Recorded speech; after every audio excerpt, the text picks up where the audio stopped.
สาภติรัตนแก้วเจ้าทั้งสามประการอันมีพระพุทธเจ้าพระธรรมเจ้าพระสงฆ์เจ้าน้อมไว้สาบุญญาปารมีธรรมพระเดชพระคุณพระเถรานุเถระเจ้าคณะพระสังฆาธิการสามเณรเจ้าจุตนจุองค์ด้วยความเคารพตลอดจนถึงญาติธรรมแฟนรายการนักศิลป์นักบุญปืนบ้านล้านนาทุกท่านทุกคนด้วยความเคารพผมยินดีต้อนรับเข้าสู่รายการ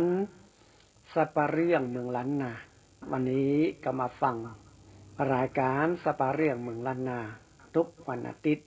นะครับก็มาฟังรายการสัปเหร่องเมืองล้านนาฟังกันม่วนกันหลายเนาะพ่อแม่พี่น้องญาติธรรมท่านผู้ฟังแฟนรายการของพ่อจานพ่อนันวันนี้ก็มาฟังกันแถมเรื่องราวของฮี่ของมาเก่าเนี่ยเรื่องจารีตที่หอยเรื่องบ้านเฮาเมืองเฮาเนี่ยทางศาสนาพระพุทธเจ้าของเฮานี่ศาสนาพระพุทธเจ้าของเฮานี่โอ้กันกรุงรุ่งเรืองกันกรุงรุ่งเรืองมากๆไปพอในเฟซในรายโอ้ยคนต่างประเทศเปิ้นอู้ภาษาไทยบ่ได้เปิ้นยังสวดมนต์ได้กันเป็นหมู่เนาะเก่งมากๆเลยคนต่างอเมริกาอย่างพวกน่ะชนผิวดำเป็นต่างประเทศนะครับชนผิวดำเป็นฝรั่งผิวดำต่างนิโกรต่างอเมริกาอย่างพวกนะโอ้เปิ้นสวดมนต์ได้เป็นพระสบายมากเลยตั้งแต่อ่อนทุกคนใหญ่โอ้ดีแต่ดีว่าเนาะหันในเฟซในรายอันนี้แหละพ่อแม่พี่น้องท่านผู้ฟังทั้งหลายศาสนาพระพุทธเจ้าของเราเนี่ยโอ้ยมันดังนะครับแล้วก็ดีมันอย่างอันนี้คนต่างประเทศเปิ้นมาเอาไปสวดมนต์กันหรอกบทสวดทุกบทเนี่ยโอ้น่ะอ่อนเองอย่างสวดได้หมดปัญหาประหันในเฟซในรายเนาะสิ่งดีแท้ๆเลยที่คนต่างประเทศนี้เปิ้นนับถือศาสนาพระพุทธเจ้าของเฮานี่ถึงละอ่อนคนใหญ่คนเฒ่าคนแก่อย่างเปิ้นสวดมนต์โอ้ดีแต่ดีว่าพระสงฆ์องค์เจ้าเปิ้นก็นำชนชาติของเปิ้นอเมริกันอย่างนั้นสวดมนต์ฟังม่วนเลยพ่อแม่พี่น้องท่านผู้ฟังทั้งหลายฝรั่งผิวขาวก็จ้างผิวขาวกับสวดมนต์ได้เก่งมากผิวดำก็เป็นอเมริกันอย่างนั้นก็สวดมนต์ได้เก่งเลยอันนี้แหละครับศาสนาพระพุทธเจ้าของเรานี่สุดยอดเลยคนต่างประเทศนี่โอ้เปิ้นมาเมืองไทยนี่นะยังมาเชียงใหม่ล้านนาของเรานี่วัดอุโมงค์วัดอันอย่างเนี้ยก็จะมาแบบปฏิบัติธรรมนี่ก็มีนะอาจารย์ฝรั่งต่างประเทศนี่นะนั่งสมาธิกันก็ดีบางท่านบางคนก็ยังมาบวชเลยฝรั่งนี่หมู่เปิ้นศึกเปิ้นนับถือศาสนาอย่างกับหูนาอันเก่าคนเดิมพุ่นเนาะแต่เพิ่นมาเข้าเป็นศาสนาพระพุทธเจ้าของเฮาเลยฝรั่งมังค่าทั้งหลายเนี่ยคนต่างประเทศทั้งหลายลังกาอย่างทั้งหลายอินเดียทั้งหลายนะเปิ้นหูท่านทั้งหลายเหล่านี้เปิ้นหูว่าศาสนาพุทธเนี่ยเป็นศาสนาประจำชาติไทย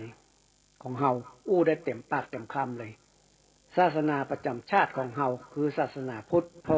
พระมหากษัตริย์ทั้งหลายเนี่ยเพิ่นจะทำบุญทำทานเนี่ยเพิ่นก็ไหว้ศาสนาพระพุทธเจ้าหมดอ่ะเพิ่นจะทานกฐินหลวงก็อันหยังทั้งหลายเพิ่นจะทานวันเกิดอันหยังทั้งหลายของท่านเจ้าเนี่ยเพิ่นจะเอาศาสนาพระพุทธเจ้าเนี่ยไปยิ่งยอตานอันนี้แหละครับศาสนาพระพุทธเจ้าศาสนาพุทธเนี่ยเป็นศาสนาประจำชาติไทยบอกลูกบอกหลานไปเนอะเพราะว่ามันจะหูที่ว่าธงชาติไทยมันจะหูที่ว่าสีขาวนั่นก็คือศาสนาพระพุทธเจ้าสีน้ำเงินพระมหากษัตริย์สีแดงคือชาติไทยอันนี้แหละครับศาสนาพระพุทธเจ้าของเขาเนี่ยดีแต่เลยจับต้องได้คนได้ทำบุญทำทานเนี่ยเป็นกุศลผลบุญรักษาเพื่อได้เจ็บได้ไข้ได้ไข้ได้หนาวได้เป็นอย่างตันใดเปิ้นได้กินเฮาก็ได้กินเปิ้นได้ไปเฮาก็ได้ไปเปิ้นได้ทำบุญเฮาก็ได้ทำบุญเปิ้นอยู่สุขสบายกันหมดก็คือเปิ้นได้ปฏิบัติธรรมพระพุทธเจ้าเลยแหละปฏิบัติตามพระพุทธเจ้านี่เป็นสิ่งดีเลยพ่อแม่เป็นน้องท่านผู้ฟังเฮาทำบุญทำทานใส่บาตรกามเจ้าเนาะยกยอใส่เก้าใส่หัวตาลให้พ่อให้แม่ให้เทพบุตรเทวดาพญาอินทร์พญาพรหมพญายมมาลาดคุดนักน้ำปรมัยไอส่วนอย่าง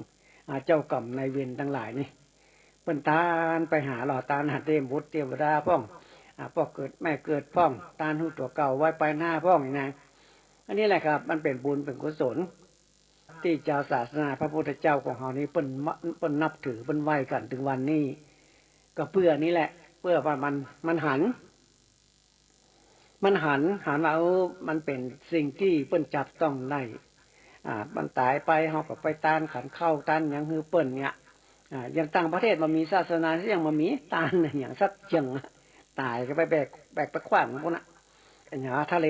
เลทรายพวกน่ะมันมีรั้วเผาสักอย่างแบกตายก็แบกไปขว้างทะเลทรายพวกน่ะมีรั้วเผาสักอย่างบัดต้านสักอย่างฮู้จักวิญญาณฮู้จักผีฮู้จักเห็นสักอย่างฮู้จักศาสนาสักอย่างมาฮู้จักศาสนาเลยก็จะอยู่ไปกินไปนอนไปฟังไปเนี่ยเลี้ยงงัวเลี้ยงควายอยู่ต่างประเทศมาก่อนนะสมัยบ้านเมืองที่เปิ้นยังมีต้นไม้ต้นตอกเปิ้นก็เลี้ยงงัวเลี้ยงควายเนาะอันที่มันเป็นทะเลทรายเนี่ยมันนี่อย่างพ่อแม่เป็นนางตันผู้ฟังต้นไม้ต้นก็มีโอ้โหฮอนก็ฮอนอีทก็อีทน้ำจะกินก็มีน้ำจะอาบก็มีน่ะศาสนาพระพุทธเจ้าบ่ได้ไว้ศาสนาบ่ได้ไว้ศาสนาว่าตรงนี้เนอะศาสนาพระพุทธเจ้าจะอยู่นะอย่างประเทศทิเบตประเทศลังกาประเทศทิพที่ภูฏานนั่นแหละเปิ้นศาสนาพระพุทธเจ้าเปิ้นเอาไปไว้ตรงนั้นคนก็กั้นกลุ่มหลงเรื่องอยู่สุขสบายกันมีเงินมีคำมีความสุขสบายอยู่ในประเทศของเปิ้นอยู่ร่มเย็นเป็นสุขกันคู่คนบ่พิษบ่เถียงกันบ่คิงบ่ห้าบ่บ้าบ่ไอ้สักอย่างอยู่ไผอยู่มันหิไผหิมันโอ้ม่วนบ้านเปิ้นเมืองเปิ้นเมียกันแกล้งแย่งชิงดีบอกโอ้กูจะต้องได้อย่างอันกูจะต้องได้อย่างนี้แบ่งแย่งกันชนชั้นนั้นชนชั้นนี้เปิ้นบ่แบ่งแย่งกันไปเนี่ยปั้นอยู่กินไผพอมันปลูกไม้ปลูกอันยังปลูกข้าวสาลีปลูกข้าวโพดปลูกอันยังตั้งหลายกันเนี่ยไปทำไปเปิ้นม่วนหรอมันเปิ้นม่วนเปิ้นมันนับถือศาสนาพระพุทธเจ้ามันมีความสุขแตกต่างกับที่เปิ้นมาได้บัมีศาสนาสักอย่างศาสนามีเหมือนกันแต่มันบ่เหมือนศาสนาพระพุทธเจ้ามีเหมือนกันแต่ศาสนาพระพุทธเจ้านี่สามารถเป็นจะจับต้องได้ว่าถ้าทำไปเนี่ยอยู่ร่มเย็นเป็นสุขผักไม้ใส่เครือมีปลาเลอะในแพะในป่าในดงในไห่ในนาในหนองน้ำในที่ไหนตั้งหลายนี่มีผักปลาเลอะปลาเต๋อในป่าก็มีผักหวานผักอย่างตั้งหลายนี่โอ้เยอะแยะเลยในน้ำก็มีผักบุ้งผักหนองผักอย่างผักเกษตรบอลอย่างทั้งหลายนี่ผักดำลั่วผักปลาโอ้เพื่อการมากินกันนะผักแว่นบางอย่างเนี้ยมีในไห่ในนาในต้งในนานี่ในหนองในบึงอย่างก็มีปูมีปลามีหอยขม มีหอยขมมีหอยละเวอเนี่ยนี่โบราณโบราณเมื่อก่อนนี่โบราณเคยอยู่บ้านนอกนี่หูจังโบราณของวันนี้นะเอาไปกลางต้มกลางนายนะยำแรงนี่ไปคูดขี้หลอบหรอคูดขี้หลอบควายมันไปขี้ที่ไหนเนี่ยไปคุยขี้ควายคุยขี้ควายแล้วคูดเอาขี้หลอบอีสานเป็นห้องอะไรเนาะกุจีกะบ้านเฮาห้องขี้หลอบบ้านเมืองเหนือยังใหม่ห้องขี้หลอบขี้ชั่วไปเซาะกลางต้งกลางนายำแรงนี่ควายมันขี้ไว้ตามต้งตามนาเอาไปคูดขี้หลอบแมงกุจีนี่นะในต้งในนาในไห่ในสวนหัวข้าวอย่างบ้านจองนี่กินได้หมดเลยหัวตั้งหัวกับปลูกผักแคบขึ้นเต็มโม่จะกินผักแคบนี่สบายเลยผักตำลึงผักแคบนี่นะมาต้มโม่ลำเนี่ยเป็นสมุนไพรโดยพ่อแม่พี่น้องท่านผู้ฟังหัวก็เป็นผักแคบผักตำลึงเนาะเก็บมากินเก็บยอดมันมากินมาต้มก็ได้ใส่แกงแค่ก็ได้ลวกกันพริกก็ได้นะข้อโหดก็ได้นะเขาทำได้ทุกอย่างเลยผักแคบนี่นะแกงแค่หรือว่าเอาคั่วเอาพัดใส่ไข่ก็ได้นะผักตำลึงนี่นะมันจะมีผักแคบตัวผู้ตัวแม่เนาะตัวผู้นี่ใบจะเป็นแฉกใบผักแคบมันนะตัวแม่นี่ใบมันจะมนตุ้มลุ่มนะผักแคบเลยผักตำลึงผักกันถินก็มีบ้านเฮานี่เอามากับน้ำพริกเอามาลวกกับน้ำพริกก็ได้บางคนเอามาใส่แกงก็มีนะหน่อยมันก็กินได้เป็นยาสมุนไพรด้วยอยู่บ้านเฮาเมืองเฮานี่บักการปะเลอะปะเต๋อพังไม้ใส่เครือนี่นะเปิ้เลอะถ้ามีที่ดินสักน้อยก็ปลูกหล่อปลูก ขี้หนูปลูกพริกหลวงปลูกจักไคร้ปลูกข่าปลูกข้าวมิ้นปลูกขิงนะโอ้หลายอย่างปลูกเต็มหันเต็มบ้านเนอะโอ้สบายจะกินอะไรอย่างจะกินอะไรอย่างจะตำน้ำพริกกับเก็บน้ำพริกขี้หนูมาตำไปกลางตรงกลางนานยามเปิ่นเนี้ยให้เนี้ยนะก็ไปเอาปูมาแป่งน้ำปูน้ำปูรู้จักน้ำปูก่อนน้ำปูมันดำนะน้ำปูเนี่ยพ่อแม่พี่น้องท่านผู้ฟังเป็นของกินเมืองเหนือบ้านเฮานะน้ำปูเนี่ยน้ำปูนี่เวลาเฮาเนี้ยให้เนี้ยนาเนี่ยเข้าไว้สัก5-6 วันนะแล้วพอจะลดน้ำนา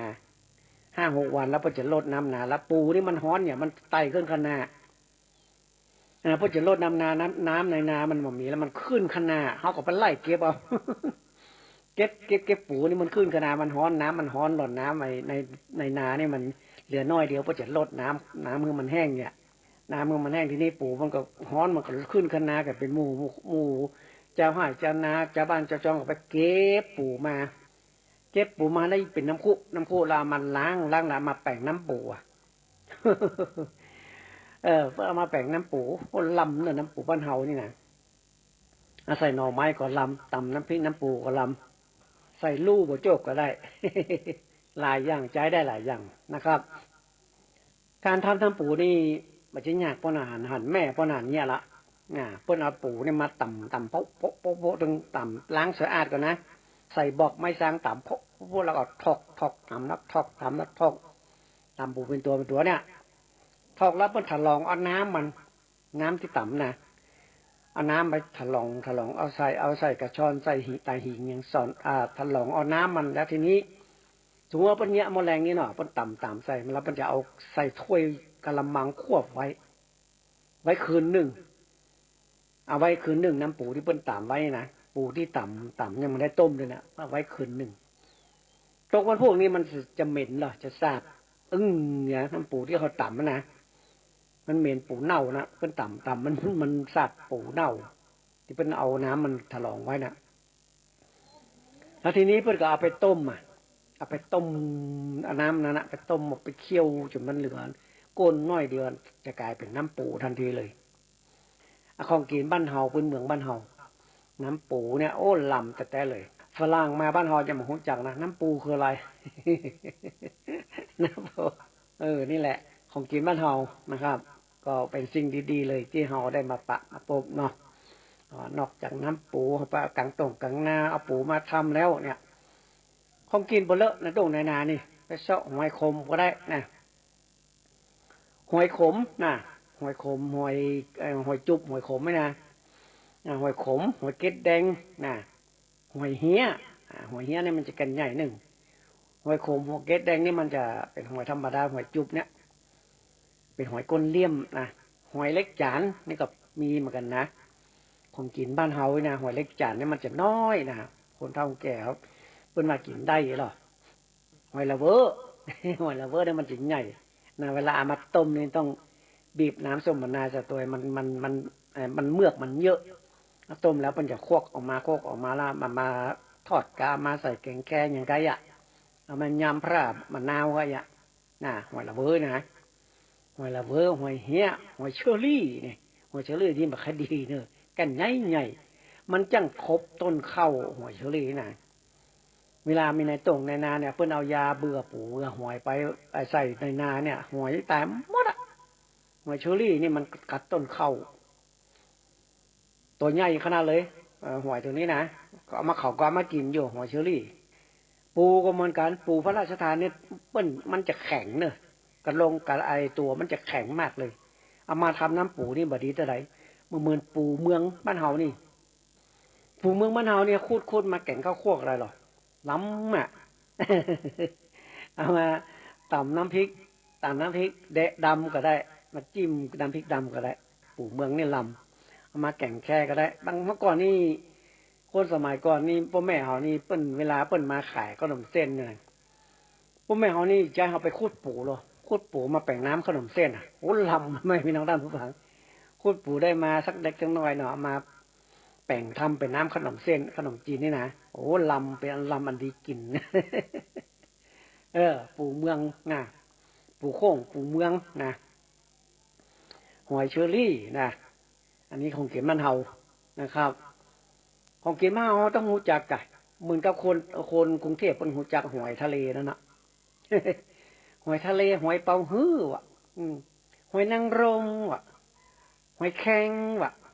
หอยซุปนกว่ะโอ้หอยหลายหอยนะ เออหลายหอยไปดูในอินเทอร์เน็ตเฟซบุ๊กก็ได้หอยทะเลนี่มันเยอะเลยหอยแมลงภู่เขาเอามากินมาลวกมากินกันเนาะ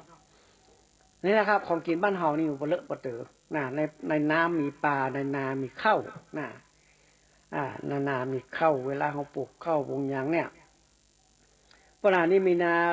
มีที่นาประมาณ20 กว่าไร่นะพ่อแม่งาพ่อนาแม่นี่มีเยอะเลยพ่อก็ให้ทีนี้เขาก็ไปเนี้ยให้เนี่ยนาเขาเป็นอ่อนเนาะไถนามันมีเครื่องไถนาคูบูต้าเนี่ยมีหรอกเอาควายเนี่ยไปไถแจ้งผ้าก้อมกระล้อมเนี่ยผ้าขาวม้าแบกไถออกไปไล่ควายไปสู่ท้องนาแล้วก็ไถนาไถนาปลูกข้าวหว่านก้าอย่างต่างหลายเงี้ยเป็นมดปัญหานี่นะหว่านก้าแล้วก็ปลูกนาแล้วก็เกี่ยวข้าวแล้วก็หาบข้าวนี่เวลาเพิ่งปลูกนาแล้วเนี่ยนามันเข้าประมาณมันจะมีสักฟุตปลายเนี่ยมันสูงขึ้นมาเนาะนะเป็นหัวเข้าคนแก่เป็นหัวเข้าวีคันเข้าวีคันนี่แปลว่าอย่างไรแปลว่าเข้านะใบเข้านะมันเวลาลมพัดมาเนี่ยมันวีคันนะปุ๊บแบบเนี่ยเป็นหัวเข้ากำลังวีคันเพิ่นว่านะ ผู้อุ้ยเนี่ยอุ้ยเขาบอกกันเนาะตอนเข้าวีคันเนี่ยเขาไปพิ้วคันนาหรอคันนามันอกก็ไปพิ้วคันนาปัญญามันจะขึ้นต่ำคันนาไปเกี่ยวหญ้าคันนานะประเมินมาสักเดือนปลาย2 เดือนปลายนี่เข้าออกดอกละที่ของปลูกนะเข้าก่อนแล้วออกก็เข้าก่อนหลังจะมันออกดอกตอนเข้าออกดอกนี่เขาไปตรงนี้หอมดอกเข้าพ่อแม่พี่น้องท่านฟังหอมดอกเข้าเวลาเขาก่ายเขาลงนาเขานะหอมดอกเข้ามันลำดอกเข้าคนหลังจะมันเนี่ยโอ้ยเอาไปตรงไปนาในหอมดอกเข้านะ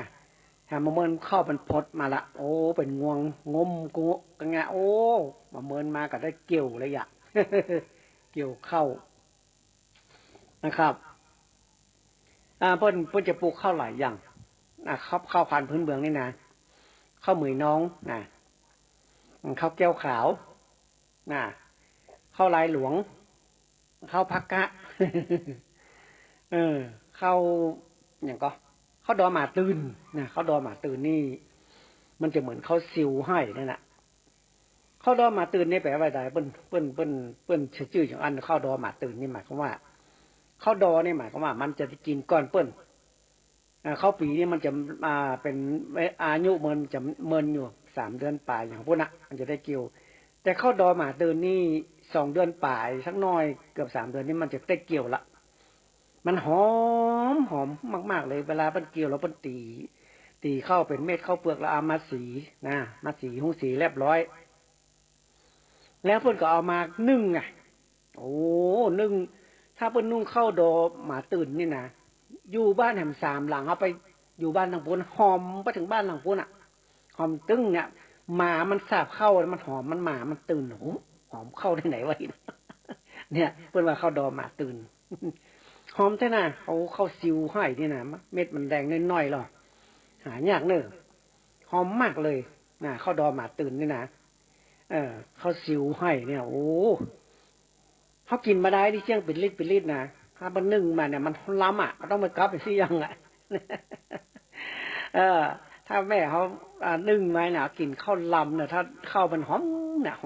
หอมมากๆเลยหอมเป็นห้องอย่างเป็นธรรมชาติของมันเลยข้าวดอหมาตื่นนี่นะเขาซิวให้เนี่ยตั้งไม่วางนี่เป็นหูก่อนเปลือกเข้าผ่านพื้นเบืองนี่นะข้าวเหมยน้องนี่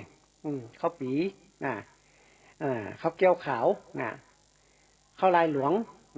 มันมีชื่อมันหลอกเข้าเนี่ยเข้าพื้นเมืองนี่นะแต่คนที่เป็นนักวิชาการแล้วเปิ้นมาห้องเปิ้นจะห้องพันพื้นเมืองป่าของจริงก็ขอ6ก็ขอ5อย่างพุ่นก็พันพื้นเมืองนี่เราจะหูกันหรอกยังเข้าให้เหมือนกันเนี่ย เข้าให้นี่นะมันจะมีชื่อนะจะอูฟังเนี่ยเพิ่นตั้งชื่ออย่างไรก็เข้าที่เป็นปลูกไร่ปลูกไห่นะมันมีคนหนึ่งซึ่งเป็นร่องรับดับขันไปนะชื่อป้อเฮงนะป้อเฮงนี่เป็นรู้สึกจะเป็นเงี้ยวตังพับตังแม่ของสอนแล้วเป็นประโยชน์ไม่วางผู้ไอ้เฮงนะเพิ่นก็ชอบทำให้เพิ่นแบบมีนาเนาะฟันให้ตำป่าตำเขาแล้วเพิ่นก็เอาเข้าไปปลูกทีนี้พ่อเฮงนี่ก็ไปเซาะเข้าบ้านปักกะยอบ้านที่พันบ้านปักกะยอบ้านหุ่นดอยบ้านกันเลียงปักกะยอเซาะเข้าจะมาปลูกให้นี่ทีนี้พ่อเฮงก็ไปเอามาไปซื้อมาไปซื้อบ้านปักกะยอมาถัง2 ถังนี่ก็เพิ่นจะมาปลูกเข้าให้แล้วมาถึงบ้านเพิ่นปลูกเข้าละเราได้เข้ามาเยอะแยะเลยเข้าเม็ดใหญ่เม็ดหลวงเนาะเฮ้ยปีหน้าเปิ้นมาถามนะเมาะคนที่เปิ้นว่าเปิ้นหมู่บ้านเดียวกันเปิ้นหันกันโปเฮิงนี่ปลูกข้อได้งามขนาดนี้นะแล้วเขาอู้กันว่าอย่างไรฮู้ก็วันนี้ปีนี้ปลูกข้าวหยังก็ข้าวปลูกเฮิงนะกันเพราะว่าอุ้ยเฮิงเอามาหรอเอามาจากถิ่นอื่นเนี่ยเลยชื่ออันข้าวเจ้าปลูกเฮิงมันมาเอาคนเอามานั่นน่ะนะครับคนเอามาเลยใส่ชื่ออันเลยน่ะข้าวผักกะเนี่ยผักกะนี่คือไอ้ปักกะยอชื่อผักกะเปิ้นเอามาฮื้อปลูกข้าวผักกะข้าวเจ้าผักกะมันเหมือนกันพ่อแม่เป็นนางท่านผู้ฟังเรื่องอย่างนี้มันเหมือนกันกับไอ้อย่างก็เปรียบเทียบเหมือนกับกรมอุตุนิยมวิทยาเนี่ยกรมอุตุนิยมวิทยาที่เป็นพยากรณ์อากาศเป็นวันนี่นะถ้าไผอยู่เวรเนี่ยอย่างวันนี้สมมุติว่าน้องเชอรี่เนาะน้องเชอรี่อยู่เวรดูพยากรณ์อากาศในชีวิตประจำวันนะสมมติพายุเข้ามาเนี่ยเปิ้นจะบ้าพายุเชอรี่เลยนั่นแหละอันเดียวกันนี้แหละ คนที่อยู่เวรเปิ้นจะเอาชื่อคนนั้นหรอกอยู่เวรที่ดูแลอันพยากรณ์อากาศนะประเดี๋ยวนี้นะยุคนี้สมัยนี้นะคนใดอยู่เวรนะแล้วพอดีตอนน้องเชอรี่นั้นอยู่เวรพายุเข้ามาพอดีเปิ้นจะใช้ชื่อเลยพายุเชอรี่เนี่ยกำลังจะเข้ามานี่นะเหมือนกันเลยเข้าเจือเนี่ยที่เปิ้นเอามาแต่ละคนเนี่ยเปิ้นจะเอาชื่อคนที่มาเอามานั่นแหละใส่เข้าไปยกตัวอย่างให้มาหนึ่งนะยังเคลื่อนแม่งัดชมบุญชนเนี่ยพระเจ้าอยู่หัวรัชกาลที่9เนี่ยมีคนนั้นนักวิชาการที่เปิ้นทำเคลื่อนแม่งัดเนี่ยเปิ้นถวายคำฮือกับพระเจ้าอยู่หัวรัชกาลที่9ว่าจะให้ชื่อเคลื่อนนี้ชื่อว่าอะไรพระเจ้าอยู่หัวว่าอย่างไรเปิ้นก็ตรัสว่าชื่อเธอนั่นแหละสมบูรณ์โชนนั่นแหละชื่ออันวิศวกรที่เป็นผู้สร้างหัวหน้าสร้างเคลื่อนแม่งัดสมบูรณ์โชนนั่นน่ะชื่อนั้นเลยอันนี้แหละพ่อแม่พี่น้องท่านผู้ฟังมันเอาง่ายๆเลยเอาคนที่ยติธรรมนะนี่แหละครับพ่อแม่พี่น้องท่านผู้ฟังการปลูกข้าวปลูกไห่ปลูกนาเนี่ยปลูกข้าวไร่ข้าวนาอย่างมันมีความสุขนะพุ่นนานไปเอวพุ่นอำเภอแม่อายนะบ้านแม่ห่างแม่สาวบ้านปากกอหนองเต็งอย่างพุ่นบ้านคายอย่างพุ่นนานไปเมื่อก่อนฮู้จักเป็นญาติไกลๆกันไปเอวเนาะเวลาพุ่นนานพักงานพุ่นนานเป็นผู้ช่วยแพทย์ศูนย์เอ็กซเรย์คอมพิวเตอร์เพื่อวิทยาไทยเนี่ยเพิ่นสิฮื้อพักร้อนเหรอพักร้อน15 วันเน้อพุ่นนานไปเอวหาญาติพุ่นนานบ้านแม่ห่างแม่สาวบ้านนั้นหนองเต็งบ้านแม่อำเภอแม่อายพุ่นโอ้ไปจับใจตอนที่เปิ้นเกี่ยวเข้าให้พ่อแม่พี่น้องท่านผู้ฟังเกี่ยวเข้าให้เข้าไร่น่ะเปิ้นอ่านไปพอโอ้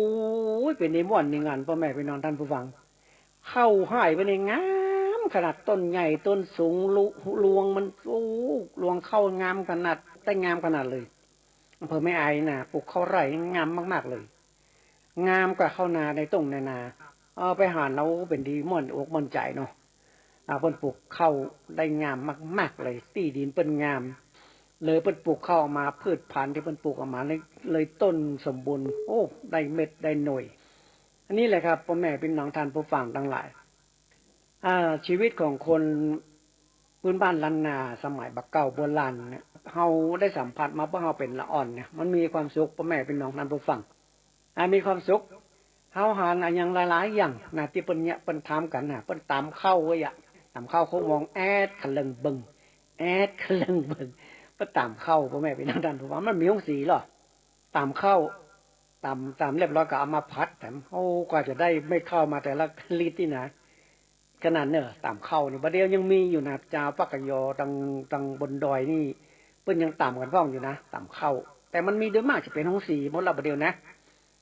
เป็นห้องสีหมดอะบ้านแม่วางเมืองวินนี่เมื่อก่อนนี่ห้องสีห้องแรกคือลุงตันโคกหรอ ลุงตันชื่อซอยเปิ้นว่าโคกเนาะชื่อซอยเปิ้นโคกที่พ่ออย่างเปิ้นใส่ชื่อลุงตันโคกเพราะว่าเปิ้นแปลงกังหันลมกังหันน้ำที่มันต่ำเข้าได้อะต่ำเข้าแล้วเปิ้นแปลงโคกก็ใส่อันกังหันลมแล้วมันพาดไปมันก็ต่ำก็เลิงบึ้งกังหันน้ำมันพาดไปกับกระเลิงเบิ้งเนี่ย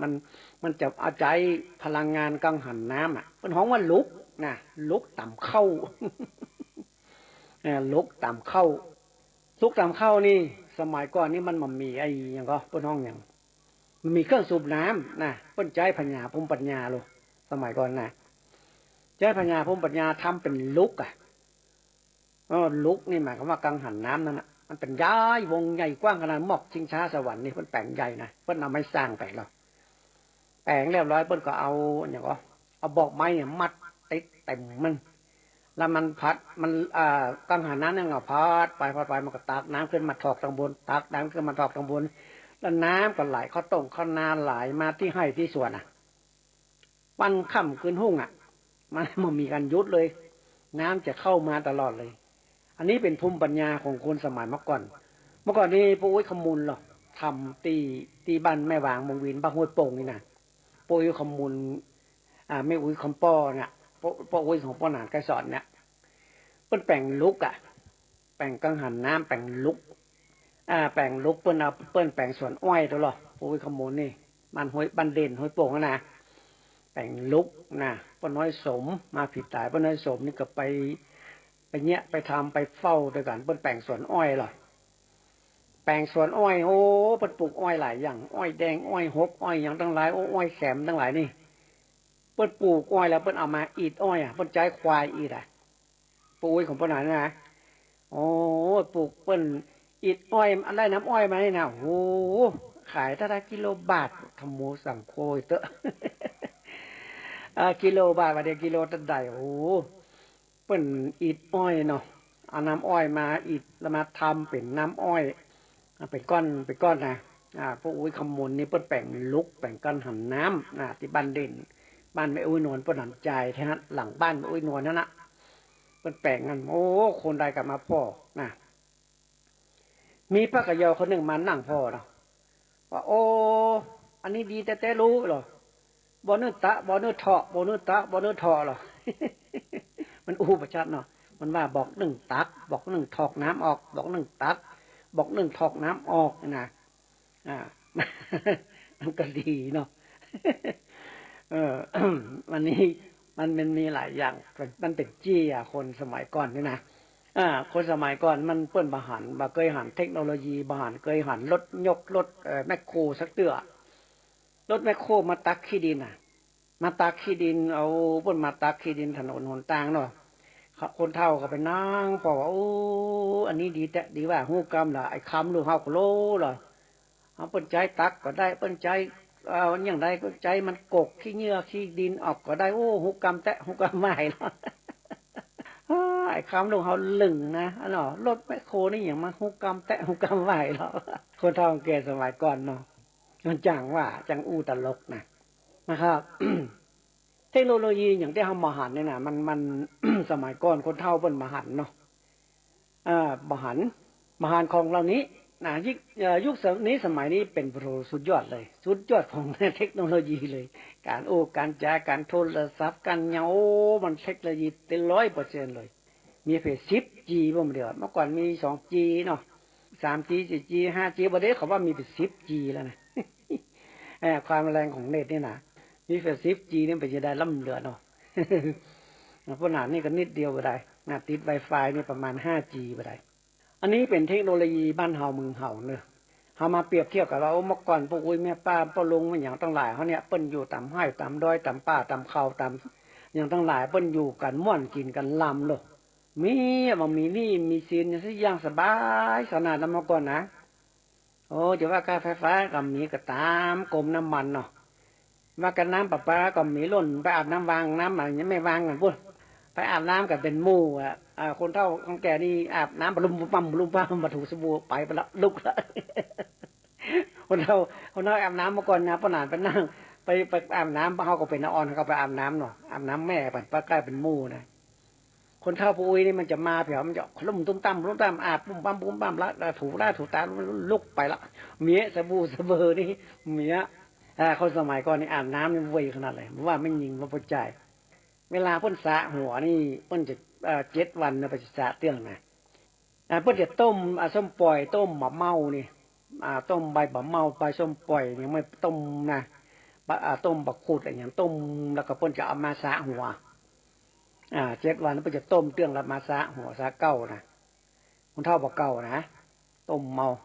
เมื่อล่ามาลุนมีสบู่ลายเหรอสบู่ลายนะสบู่ลายไปซักผ้าก็มีสบู่ลายไปซักผ้าสบู่อย่างสบู่กันนกแก้วมาอาบน้ำนะสบู่อย่างพวกเราเหลือเนาะเมื่อก่อนนะเอามาอาบเมื่อลามาลุนก็มีแฟบมีอันเนี้ยมีถุงซักผ้าเนี่ยคอมพาวเวอร์อย่างสมัยก่อนนะคอมพาวเวอร์บริดอย่างเนี้ยสมัยก่อนเนาะผงซักผ้าก็หายากนะเมื่อลามาลุนมาก็มีขึ้นมาสบู่ลายยาสีฟันยาสีฟันยังมีนะเมื่อก่อนนะคนเฒ่าคนแก่เพิ่นไปอาบน้ำเพิ่นคดเอาขี้ทรายในน้ำนะขี้ทรายเมื่อก่อนมันใสหรอมันใสเพิ่นเอาใส่ปากอมแล้วเพิ่นเอามือคัดถูปากจุกๆๆเอาขี้ทรายก็ใส่ปากแล้วก็บ้วนกว้างเอาขี้ทรายใส่ปากเวลามารุนหันหลายท่านหลายคนเพิ่นเอาใบไม้ไข่นี่เวลาเพิ่นจะล้างปากล้างฟันเพิ่นเอาใบไม้ไข่ถูเขี้ยวมีนะเนี่ยเมื่อก่อนมันมียาสีฟันหรอมีมีหายากมันมีพ่อนานเป็นขยมนะกะมันมีขยมคนแหมกู้พ่อนานเนี่ยคนหนึ่งมันก็บอกฮู้จักยาสีฟันมันมาอยู่วัดใหม่แล้วมันไปหาหนองตุลุงนะกะตุลุงเอาไว้ให้มันว่ายังนี่เนาะไปเตียวไปมันไปเปิดฟองตุลุงเปิดปิดเปิดฝาออกมาเพราะว่ามันดมพอมันบอกฮู้จักเป็นยาสีฟันแล้วมันยังไงฮู้ก็มันปิดลงปิ้นน่ะมันเอาตั้งโบสถ์มาปิดมาจู้อันที่เพิ่นจะปิดนั่นนะตุลุงมาหารน่ะกะไผมาคุยยาสีฟันอันนี้บ่แต่มีขยมคนหนึ่งมันสงสัยเนาะว่ายังนี่เนาะอันนี้มันเป็นเรื่องตลกสมัยเมื่อก่อนเนาะคนหนานนะครับก็เล่นกันม่วนๆเนาะพ่อแม่พี่น้องท่านผู้ฟังทั้งหลายสมัยก่อนนี่ที่ปนานว่านั่นน่ะทองสีองค์แรกเนี่ยคือลุงป้ลุงตันคกนะป้ลุงตันอยู่บ้านใหม่เนี่ยมีทองสีองค์แรกนะโอ้เพิ่นจะหาเข้ามาวางไว้เป็นแถวนะลุงตันมันก็จะเปิดทองสีแมลงบนต้มแล้วเพิ่นก็สีเข้าโอ้ได้สตางค์เนอะได้สตางค์มากๆเพราะว่าคนทั่วไปเนี่ยมันมีรายได้ดอกคนใดมีหงสีเนี่ยโอ้เพิ่นว่าเงินนี่ไหลมาเทมาเมื่อก่อนนี่นะเป็นคนที่เป็นเศรษฐีมีเงินลูกง่ายๆเนาะก่อนนะคนใดมีหงสีนี่นะถ้าว่ามันมีก้าสีเข้าพวกกับฮักเอาเข้านั่นน่ะถ้าว่าเอามาสีเข้าก็จะฮักเอา2 ลิตรก้าสีเข้าหักเอา2 ลิตรตักเอา2 ลิตรถ้าคนใดมีสตางค์นะแล้วก็เอาเข้าขายคืนให้กับเจ้าบ้านแล้วก็มีสมัยก่อนป้านางกับไปพ่ออยู่อันนี้เพิ่งปี64แล้วเปิ้นเปิดแมลงมักกี่ข้าวตอนแล้วเปิ้นจะสีเข้าเราตึ้งโผล่โคนหาบเข้าไปสีหาบเข้าไปสีนี่แหละพ่อแม่พี่น้องท่านผู้ฟังอยู่บ้านเฮาเมืองเฮานี่มันสบายหลายอย่างเฮาได้หันวิถีชีวิตของคนโบราณมาทุกข์ยากลำบากวิถีชีวิตคนโบราณทุกข์ยากลำบากแต่เพิ่นสบายใจนะสบายใจ ไปเสาะปูเสาะปลาไปหาปลาไปหาบวกไปห้วยไปห้องก็ไปเสาะปลากั้งไปเสาะอีปุ่มไปเสาะอีหวกทิศหินนะไปเสาะดอกหินนะเอามาแกงไปเสาะเตาเอามายำเตานะก็หากินไปเพิ่นก็มีความสุขสมัยก่อนนะเวลาต้งเวลานาเพิ่นก็ไปส่องปูส่องปลาในต้งในนาเนาะส่องปลาเยี่ยนส่องยังไงอะของมันเลี้ยงโลกหรอเมื่อก่อนมันมีตุกการหันกาไปซอกกินผังไปมันไผ่มันก็ได้กินง่ายเนาะไผ่มันไปซอกไปหาไปใส่เบ็ดอย่างต่างหลายนี่โอ้ก็ได้ป่ามาเยอะแยะเลยมากินเลี้ยงครอบครัวซอกตามธรรมชาติเนาะยังใกล้ฝนจะตกน้ำจะนองเนี่ยเพิ่นจะไปเอาไปเพิ่นห้องเบ็ดกองนะเอาไปกองโอ้มันจะเอาไปใจได้ป่ากุ้งกระงั่งเนี่ยป่ากดป่าเนี่ยโอ้ได้มากินในครอบครัวก็มันก็ดีนะคนสมัยก่อนนี่เพิ่นจะจ้างเสาะจ้างหาเนาะเสื้อว่าหากินนี่มันมีหลายอย่างสีมดส้มกะ คุดแมงมันไงนะใส่ขตั้มปลาฝาไงนะแต่ผาดน้ำนี่นะเพิ่นจะใส่ขตั้มนะดักใส่อย่างก็ใส่ตุ้มอะไรอย่างเปิ้นของตุ้มปลาเยี่ยนนะดักปลาเยี่ยนนี่มันใส่ตุ้มนะในฮันเปิ้นในตุ้มมันจะมีไส้ตุ้มหรอเปิ้นจะเอาไส้ไก่ก็เป็นเอาอย่างที่มันเหม็นๆนะที่มันบูดมันเน่าเปิ้นจะใส่ในไส้ไก่แล้วทีนี้ปลามันสาบมันก็จะเข้ามาในตุ้มเขาก็จะได้ปลาเยี่ยนปลาอย่างทั้งหลายนี่เหมือนกับเปิ้นดักขตั้มเหมือนกันดักขตั้มนี่โอ้ขตั้มนี่มันจะได้ปลาฝาตะพาดน้ำนี่นะแต่ผ่านน้ำนี่มันจะไปดักขัดตั้มมันจะได้ อันนี้เป็นวิธีหากินคนสมัยโบราณเนี่ยไปดักในดักหอกอย่างไรมันจะมีวิธีทำอย่างพี่น้องอย่างทำบ่วงดักมาขำมาเกินไปส่องปูส่องปลาต่ำห้วยต่ำห้องต่ำแม่น้ำต่ำในตงในนาในหนองในบึงต่างหลายนี่เป็นไปหาปูหาปลาป้านางก็ได้ไปนะเมื่อก่อนนะป้านางนี่กินข้าวแรงเนี่ยเอาหมูยูแล้วหรอใส่เตียวก้อมเนี่ยเอาข้องมัดเอวหรอปล่อยเถอะเขาอยู่บ้านนะในบ้านลูกหลานเขาดูทีวีกันอย่างไรอ่ะเฮานี่มาอยู่ละกินข้าวแรงแล้วใส่เตียวก้อมเนี่ยเสื้อกับมันนุ่งเอาข้องมัดเอวเอาไปชายไปส่องปูส่องป่าในตงในนาพอสักชั่วโมงป่ายบ่เกิน2 ชั่วโมงปิ้งมาหรอโอ้ได้ละได้ป่าได้อย่างได้มาหลายอย่างเอามาแกงใส่ตุนใส่อย่างก็ล้ำนะของกินในตรงในนานี่มันลำนะเอามาเนี่ยมาทำกินนี่ลำแต่เลยไปเสาะมาขำยามคืนเนี่ยโอ้มันม่วนโลไปหากินตามธรรมชาติในม่อนนะเพราะนั้นเคยได้ไปโมดส่องกบส่องเขียดนี่ ส่องกบนี่นะกบนี่ถ้าฝนมันตกนี่ม่วนเนอะมันมาไปมันหนีถ้ามันอยู่คันนาเนี่ยของอบมาเนี่ยมันหนีถ้าฝนตุ้ยสวยๆนะมันหนีครับปีเอาใส่ช่องเลย แป้งกันนะถ้าฝนบัดตกนี่นะมันวิ่งหนีเลยเนอะกบนี่นะกบเขียดเนี่ยถ้าฝนบัดตกแล้วมันวิ่งหนีเลยถ้ามาหาคนถ้าฝนตกนี่มันสู้ตายเลยมันเหมือนยอมวิ่งไปนะฮะกับยุบเอาเหมือนกับอันเนี้ยเหมือนอึ่งอ่างเนี่ยอึ่งอ่างนี่เหมือนกันพ่อแม่พี่น้องท่านผู้ฟังอึ่งอ่างนี่เวลาฝนตกถึ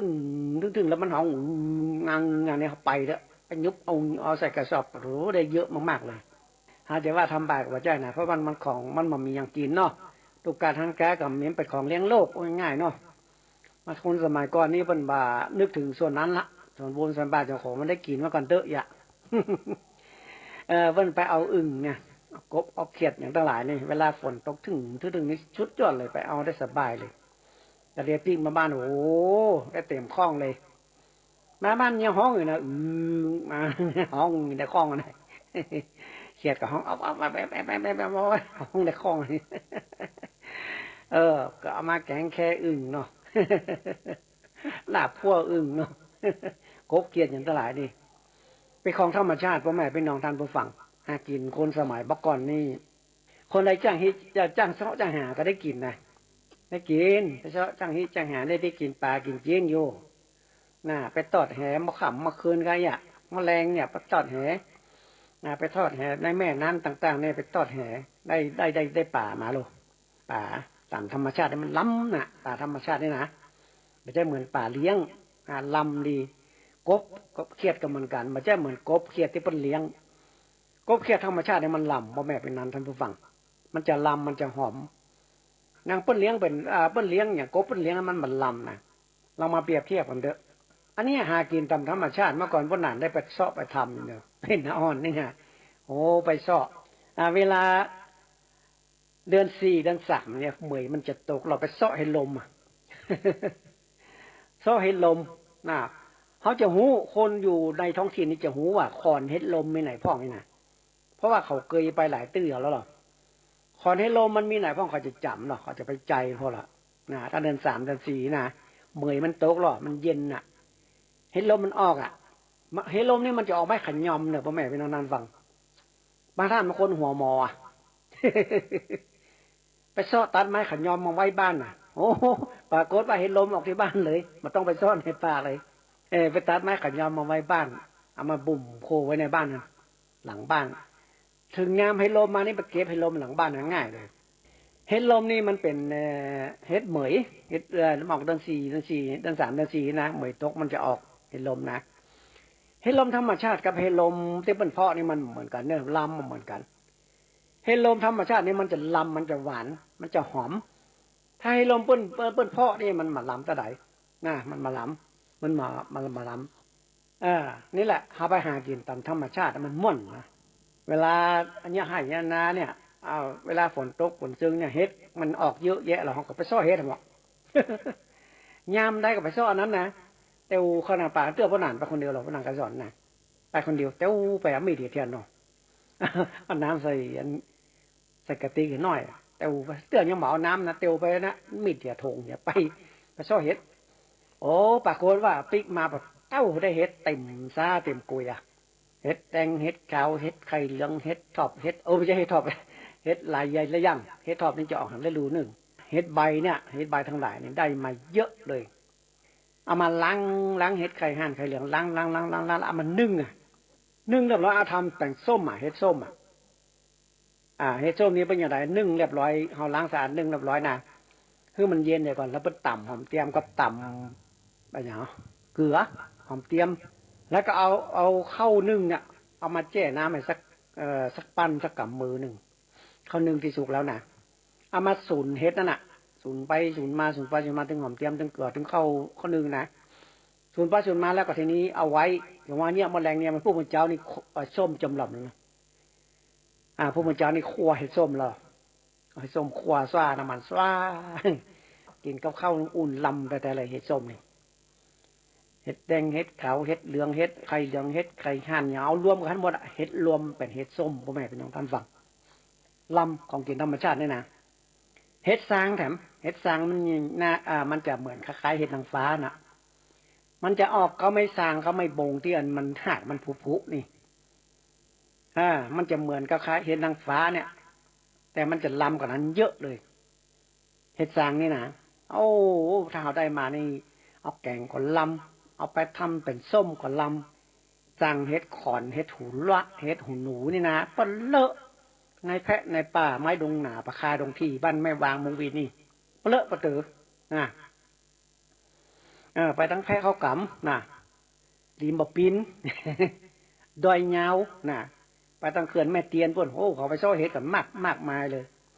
น้ำบ่อมาเลียพุ่นห้วยหกพุ่นอะไรอย่างประตูเมืองพุ่นโอ้หลายที่ไปตั้งขุนป่วยเฮ้ยงูนี่ก็ที่ซ่อเห็ดปะเลอะปะเต๋อห้วยปะตึงอย่างนี้ห้วยปะจอมนี่ ไปซ่อเห็ดเขาอยู่เป็นคนท้องที่นะหูตี้หมดหรอขึ้นตังใดโพสตังใดหูจังหมดในพระในป่านี้ไม่มีการหลงไปตั้งแม่เป๋านี่ แม่เป๋านี่โดยมากก็ไปซ่อเห็ดทอบเนอะที่วัดห่างขนาดสารวัดห่างขนาดมันเป็นป่าตึงน้อยนักหรอกเขาไปซ่อโอ้ยเห็ดทอบบอกโอ้ได้เห็ดกันนักหนาเลยมันเมืองวีนี่นะมันแม่เป๋าเนี่ยขึ้นไปตั้งโดยมดก็มีเท้าไปเอวโดยมดนี่ได้เห็ดด้วยนะเพราะว่าตำนั้นมันเป็นป่าเหียงป่าตึงหรอกป่าไม้เบญจพรรณเนี่ยมันจะเห็ดมันจะออกเห็ดไข่หั่นไข่เหลืองเห็ดไข่นกเห็ดอะไรอย่างเห็ดมะกะอย่างห้องเห็ดแดงน้ำม้อยเห็ดก่อเห็ดอย่างเห็ดนมฟันนะหูจักมวลแล้วปะหนังหูจักมวลเลยบอกก่อนเห็ดไข่หั่นตีนตานี่อย่าไปกินแล้วตายเลยเมาเลย พิษมันพิษแรงมากเฮ็ดไข่ห่านตีนตาลนี่มดแมงอย่างมาใกล้บัดนี้เลยมันจะเหมือนเฮ็ดไข่ห่านมันอันที่เพิ่นกินได้เหมือนกันแต่ต้องสังเกตให้ดี คนทางอีสานทางกรุงเทพเพิ่นฮ้องเฮ็ดเนี่ยเฮ็ดหลังโงกมันก็เครียดเนี่ยเครียดคาบ้านเฮาเนี่ยบ้านทางอีสานเพิ่นฮ้องเครียดอีโง่นะ ฮ้องคนละอย่างพ่อแม่เป็นนางท่านฟังน่ะเฮาไปซ้อหากินตามธรรมชาติที่มันม่วนเนาะเฮ็ดทั้งหลายน่ะไปทางบ้านเมืองวินดิน่ะไปทางดอยยาวเนาะดอยยาวนี่ไปทางห้วยปะตึงบุหรอ บ้านแม่วางเมืองวินบ้านห้วยโป่งนี่นะขึ้นไปพวกน่ะผาเพิ่งไปทางอย่างวะผาลาดตาโจ้พุ่นน่ะผาลาดตาโจ้นี่มันจะมีไม้ข้าวหลามนักเนอะไปทางวังควายพุ่นน่ะ วังควายนี่เป็นผาลาดตาโจ้ถึงผาลาดนี่พ่อแม่บรรดาทำฟาร์มมันมีอันนั้นทันอย่างที่เพิ่นกินกันนะอันนี้เพิ่นอ่านบ่เคยสักคำเนอะมันจะมีผาลาดที่ไปทางวังควายเนี่ยวังควายบ้านห้วยโป่งนี่นะมันเปิ้นห้องอย่างกอดนะกอดนี่หมายความว่าใดมันเป็นสัตว์ชนิดหนึ่งมันเกาะอยู่ประฝาบะหินที่น้ำไหลบันแรงเกินไปแล้วเขาจะไปนั่งแล้วไปเคาะเอามาแล้วมันจะเป็นตัวดำนะดำแล้วเพิ่นจะเอามายำเหมือนกินลาบเลยพ่อแม่ไปน้องท่านฟังเปิ้นห้องกอดนะยังประเดียวเขาลองเอากล้องไปขยายพอถ้าจะยังปิ่นน้อยเนอะสงสัยนะแต่เมื่อก่อนนี้พ่อหนานไม่ได้ขยายดูว่ามันเป็นอย่างไรหูห้างมาแต่หูว่ามันตัวนี้เหมือนก็นอนยุงอ่ะเพิ่นเอามายำใส่มะนาวใส่อย่างกินอ่ะใส่พริกลาบไปนะพ่อหนานก็เคยเงี้ยเคยทำนะกอดเนอะว่าพระราชตัดโจ้กันไปทางวังควายน่ะ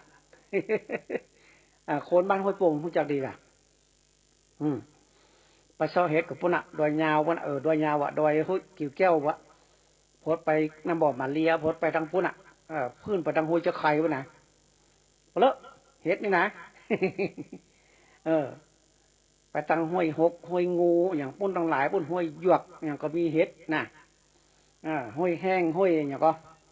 ห้วยหลายตีห้วยปุกแกงอย่างนู้น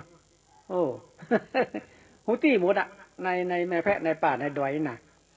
เขาคนท้องถิ่นเนี่ยหูตี้หมดหรอไปทางใดพดทางใดหูตี้หมดอ่ะน่ะไปเสาะผักไม้ใส่กัวเสาะเสาะหอยอย่างต่างหลายหูตี้หมดอ่ะเพราะเขาคนท้องถิ่นง่ายคำห้านเอาจะหูหมดอ่ะไปทางใดพดไปทางใดมันจะมีเห็ดทางใดมันจะมีหอยทางใดมันจะมีเห็ดลมทางไหนมันจะมีของกินในห้วยในห้องนี่น่ะ ของกินในห้วยในห้องก็ไปทางใดไปทางปุ่นไปทางห้วยหกที่เพิ่นปลูกต้นไม้โครงการปลูกป่าวะน่ะเมื่อก่อนพ่อหนานไปปลูกป่าที่ห้วยหกหรอไปกับแม่ละอ่อนเขา ชื่ออย่างบอกเนอะที่เขาว่าเฮ้อ ไปอยู่ห้วยหกไปนี่อย่างไปปลูกป่าพ่อหนานไปปลูกป่าไปกับแม่บ้านปลูกป่าแล้วไปงมห้วยไปเชาะป่ากั้ง เชาะอีปุ่มนะห้วยหกพ่อหนาน มันก็มีเปลือกเปลือนะก็ไปเสาะกินต่ำป่าต่ำเขาพ่อแม่เป็นนอนท่านผู้ฟังบ้านเฮาเมืองเฮาเนี่ยที่เฮาเคยอยู่เคยเนี่ยเคยกินเคยอย่างต่างหลายเฮาหูตีหมดหรอกขึ้นดอยตรงนี้มันพดไปทางนั้นนี่นะขึ้นสารวัดห่างเนี่ยพดไปปุ่นอะไรเนาะไปทางแม่ป่าวน่ะลูกแม่ป่าวก็พดไปปุ่นอะไรเนาะไปทางห้วยหยวกเนาะลูกห้วยหยวกก็พดไปวัดหลวงขุนวินปุ่นมันหูตีหมดหรอก คนสมัยก่อนนี่หูหมดห้วยป่าขาวด้วยพดตังใดมีไม้ตังใดมีพักมันหูหมดหรอกตังใดมีไม้ตังใดมีพักมันหูจังหมดน่ะม่วนอย่างไปตังวังละอูนนี่ก็ที่เป็นขี่จ้างล่องแปนะไปชอบพักเงี้ยวงัวพ่อแม่ไปน้องนันฟังพักเงี้ยวงัวนี่เป็นสมุนไพรที่ชุดยอดเลยเนอะพักเงี้ยวงัวนี่หมอหูกำไทยเป็นห้องอย่างเนาะมันจะเป็นยอดออกมายำครับยำแรงอย่างเนี้ยมันจะออกมาเป็นยอดละมันลวกกันทีมันจะแซ่บเหมือนเยี่ยวงัวเลยเป็นสมุนไพรที่ว่ากินแล้วเข้าไปเนี่ยเขาจะทายปัสสาวะอย่างคล่องเลยเป็นพักเยี่ยวงัวเป็นสมุนไพรสุดยอดเลยพ่อแม่เป็นท่านฟังมันจะอยู่ทางบ้านสุวินเนี่ยมี ฟังเยี่ยวงัวนะอันนี้ยังไม่ได้เคยใฝ่ฟังตัวฟังเยี่ยวงัวนี่นะ เนี่ยวังตะอุ่นนี่จะมีแถวๆนั้นนะอันนี้แหละครับของกินบ้านเฮานี่พวกหนานอยู่เมืองวินนี่นะพวกหนานฮู้ที่หมดไปตั้งใดเสาะเห็ดเสาะหอยเสาะยังตั้งใดไปเมื่อก่อนยำแรงนี่ไปเลื่อไม้ในป่าพุ่นเนาะไปเลื่อไม้ลู่เล็กกันนะคนอยู่ทางบนน่ะ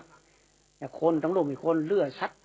สัดบันข้ามคนเลื่อไม้นะไปหลายคนไม่ใช่คนเดียว2 คนนะมาหลายคน4 5 6 คนก็ไปเลื่อไม้ในป่า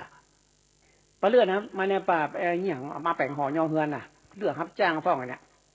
เลื่อไม้รับจ้างบนฟ้องปิกมาได้จะเอามาเลี้ยงครอบครัวเนาะเพราะสมัยเมื่อก่อนนี่กฎหมายเป็นอย่างแบบเข่งครัดเด้อป่าไม้ดงนาป่าคาดงทีนี่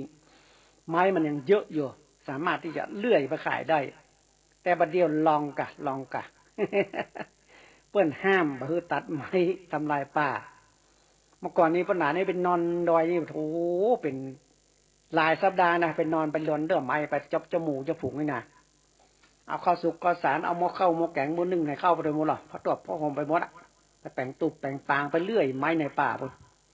ป่าไม้ดงนาป่าคาดงทีโอ้ปัญหานี่ทำไปทุกอย่างนะตลอดจนถึงทุกวันเนี่ยเฮาก็ดีใจพ่อแม่พี่น้องท่านฟังที่ว่าเฮาประสบความสำเร็จอยู่ในบ้านป่าชีวิตของเฮาได้ช่วยเหลือคนเนี่ยเอานี่อู้มาทางเพลานมวยเวลาจะหมดละเขาได้ช่วยเหลือคนพ่อแม่พี่น้องท่านฟังโดยคาถาเป็นมนต์ทั้งหลายที่ได้ห้ามได้เฮียนมาตำใน YouTube ที่ปนานอู้ฟังเนาะที่ปนานได้ออก YouTube เพื่อฟังเหลือเวลา4 นาทีพ่อแม่พี่น้องท่านฟังได้สรุปเพื่อนเด้อวันนี้อู้เรื่องของจีนบ้านเฮาเรื่องวิธีการพื้นบ้านล้านนาเนาะของคนโบราณนี่นะเนาะเพราะนั้นดีใจที่ว่าได้ช่วยคนไงได้ทำเตียนลดเคราะห์ปูชาโจกจังตั้งหลายนี่โอ้อู้มาชนรายการมาอู้ป่ายให้หน่อยเดียวว่ะก็เพราะนั้นเหมือนเดิมพ่อแม่พี่น้องท่านฟังพายจะมาบ้านป้านานก็โทรกันเนอะเพราะว่าป้านานปิดร้านตลอดเลยเพราะว่ายุคนี้เขากลัวเขาปิดร้านตลอดเลยเขาโมโหแต่ที่แต่เขามีตังในร้านอันเนี้ยเขาปิดตังในไปได้เขาโมโหว่าโอ้ป้านานปิดแต่ได้ปัจจัยโทรมาหาได้ป้านานนะป้านานอยู่บ้านนี่แหละ082-888-1756เบอร์เก่าเบอร์เดิมเลยป้านานมีบ้านไม่จองเนี่ยแต่ป้านานแบบเปิดหน้าบ้านมาได้ไผ่โทรมาก็ป้านานก็จะเปิดฮืออันนี้บอกเคล็ดลับไปให้ก่อนแต่ว่าโอ้มาบอกป้าป้านานนะปิ๊กบ่ต้องปิ๊กโทรก่อนเพราะว่าเบอร์โทรมีหน้าร้านอยู่นะครับป้านานยังเหมือนเดิมอยู่ช่วยเหลือคนทั้งหลายเขาน้ำกระเม็นส้มปล่อยรถเคาะรถไฟผีใส่คนใส่ตู้ลองกองไล่ลมพัดลมเปกินข้าวบัลล่ำกินน้ำบัลลงหามือจันวันดีเป็กตุบอดพระคืนบันใหม่ตั้งศาลพระภูมิอย่างทั้งหลายนี่เหมือนเดิมป้านานเหมือนเดิมครับหัวใจก็เหมือนเดิมเหลือเวลา3 นาทีพ่อแม่พี่น้องดันฟังก็มาฟังกันเด้อภัยจะหามื้อจันทร์วันดีก็โทรมาหาพ่อนั่นวันไหนวันดีวันไหนวันเสียวันไหนจะเต็กตุบัดพระขึ้นมันใหม่ทำเสามงคลจะยกเสาเอกหรือว่าจะกินแขกแต่งงานห้องก่อนแต่งงานงานสงเคราะห์จงโจรอย่างตั้งหลายปู่จาเตียนนี่โทรมาหาพ่อนั่นก่อนหรือว่าเข้าไป YouTube ก็ได้หรือเข้าไปทางอินเทอร์เน็ต Facebook ของพ่อนั่นก็ได้ที่ไกรสอนนาคาพิมพ์เข้าไปหรือว่าม้าเสพนางก็ได้2 อย่างแล้วไปดูแล้วก็บัต้องไลน์มาหาพ่อหนานเลยพ่อหนานบัดล่ำได้ดูมันนักเกินไปที่การตอบโทรมาโดยตรงดีกว่าโทรไลน์นี่ก็ยังไม่ค่อยได้นะเพราะว่าพ่อหนานบัดล่ำได้ดูมันนักเกินไปเขามาจ้างได้ดูเป็นร้อยพันอ่านเนาะถ้าโทรมาไลน์ได้นั้นก็ได้ได้อย่างได้เจรจากันเนอะที่เบอร์ที่พ่อหนานบอกนะง่ายดีถ้าว่าจะมาตั้งเฟซตั้งไลน์โอ้มันเป็นร้อยพันคนแล้วพ่อหนานจะตอบเป็นได้ล่ำเหลือตอบมาตันขอสุมาตัวเนอะทุกวันที่พ่อแม่เป็นน้องท่านมาฟังทั้งหลายมาฟังรายการสัปเรื่องเมืองล้านนาเนอะมาฟังพ่อนางกระสอน เจ้าเก่าเจ้าเดิมแล้วเวลา2 นาทีจะได้คืนเวลาตั้งสถานีเพิ่นไปขอขอบคุณท่านพระครูสมุวิศวัตวรกิจโจที่ได้คือเวลากับพ่ออาจารย์พ่อนางกระสอนที่ได้มาอู้จ่าในสถานีวิทยุ 104.50ตั้งอยู่ที่วัดไฟหินขออนุโมทนาบุญกับทุกท่านทุกคนแฟนรายการทุกท่านทุกคนญาติธรรมของพ่ออาจารย์พ่อนางไกรสอนพ่อนางไกรสอนยังเหมือนเดิม วันอาทิตย์เนี่ยมาฟังกัน10 โมงถึง 11 โมงมาฟังกันใครสนใจเรื่องราวอันใดก็โทรมามาอู้มาแจกันก็ได้ทั้งง่อมเนาะ ง่อมมันมีไผอู้ก็อู้โทรมาหาพ่อนางเนอะ ยินดีต้อนรับทุกท่านทุกคนจะได้คืนเวลาให้ตั้งสถานีบนไปวันนี้ขอยกมือ10 นิ้วไว้สาเนอขออยู่ม่อนกินหวานกันคู่คนบ่ได้เจ็บได้ไม้ได้ไข้ได้หนาวมีโชคมีใจนะครับขอพ้นจากภัยทั้งหลายนึกอันใดขอสมปรารถนาสาธุสาธุจัตตารโอธัมมาวัฏันติอายุวันโนสุข